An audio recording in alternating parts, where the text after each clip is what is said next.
Maisha, I never noticed she was a man. I never did. I believe that our education, like such as in South Africa and the Iraq, everywhere like such as.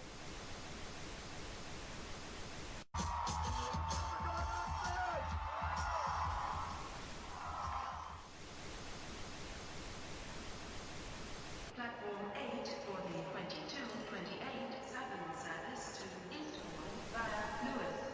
Please join the front to... One option, placing a tracking microchip under a service member's skin.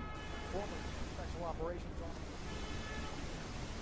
And if you hear the shouting, it's a group of demonstrators who've come. 9/11 was an inside job.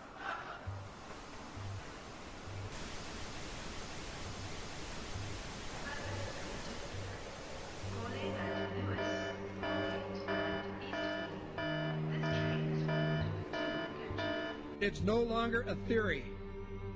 What I'm about to say is fact. The secret organizations of the world power elite are no longer secret. They have planned and are now leading us into a one-world communist government. Well, there have been extraordinary scenes in Berlin tonight as thousands of people gathered to hear Barack Obama deliver key foreign policy speech on his current European tour. The Democratic presidential hopeful laid out his vision for America's place in a new world order, in a new world order, in a new world order. It's not a new idea. President Bush talked about it back in 1991. It is a big idea, a new world order. President Bush said, and it's a phrase that I often use myself, that we needed a new world order. There's a need for a new world order. I call upon all states to join ranks in order to found the new world order of the 21st century. We have before us the opportunity to forge for ourselves and for future generations a new world order. When we are successful, and we will be, we have a real chance at this new world order. And people talked then, in 1990, of a new world order. And the question for us is how we meet and master all these challenges to ensure that Britain enhances its competitiveness in the process and realizes what I believe is our destiny of success in this new world order. So, in conclusion, ladies and gentlemen, a new world is emerging. It is a new world order with significantly different and radically new challenges for the future. And people better understand that they mean exactly what they're saying. It's a new world order they're trying to create, and they're trying to do so not only without approval or consent of the governed in this country, but despite the popular will. This is a straightforward assault by the elitists in this country. There is a global meltdown coming. It is a global depression, and one world currency and one world financial system is the end game. China said last week they want one global currency. France said yesterday or the day before that they want one world order, a new world order, at the end of this event. Gordon Brown will today call on fellow world leaders to seize the opportunity created by the worldwide economic crisis to create a truly global society. The Prime Minister will use a high-profile speech in the City of London to say that Britain, the US and Europe should join together to create a new, stronger and more just world order. This engineered collapse is there as a massive problem for which you offer the solution, and the solutions are the infrastructure we've been predicting all this time, including the World Central Bank.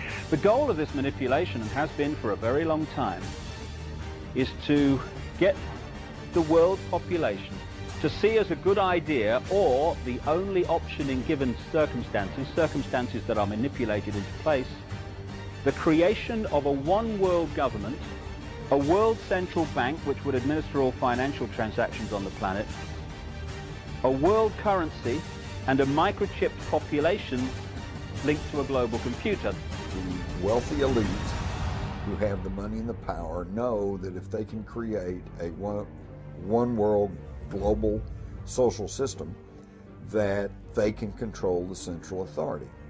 In other words, world control, world domination, one of the oldest desires in the history of the world. There's a very, very clear-cut and easily identifiable system in place that puts all of these elements from media control to government control to energy control together into one apparatus working together effectively towards its final goal, which is, you know, global control. Because of the compartmentalized pyramids that they've constructed within all these institutions of government and finance and corporations, the vast majority of people who are daily making contributions to push the world in this towards this Orwellian global state have no idea that they're doing that, because they don't know how their contributions fit in with everyone else's. Only the few at the top do.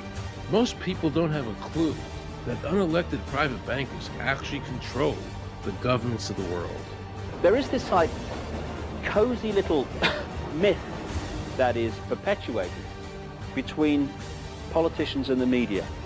The media report the world as if presidents and prime ministers are the final arbiters and decision makers in the world, which means that the people above the level of presidents and prime ministers that really make the decisions, they're never looked at or exposed by the mainstream media because they're not accepted to exist.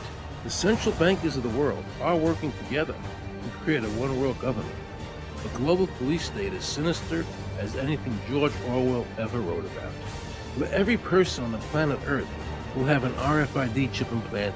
It is the first implantable microchip for humans that has multiple security, financial, and healthcare applications. More than 100 law enforcement officials in Mexico are having microchips implanted in their arms. The chips allow a person to be scanned, sort of like a cereal box at the supermarket.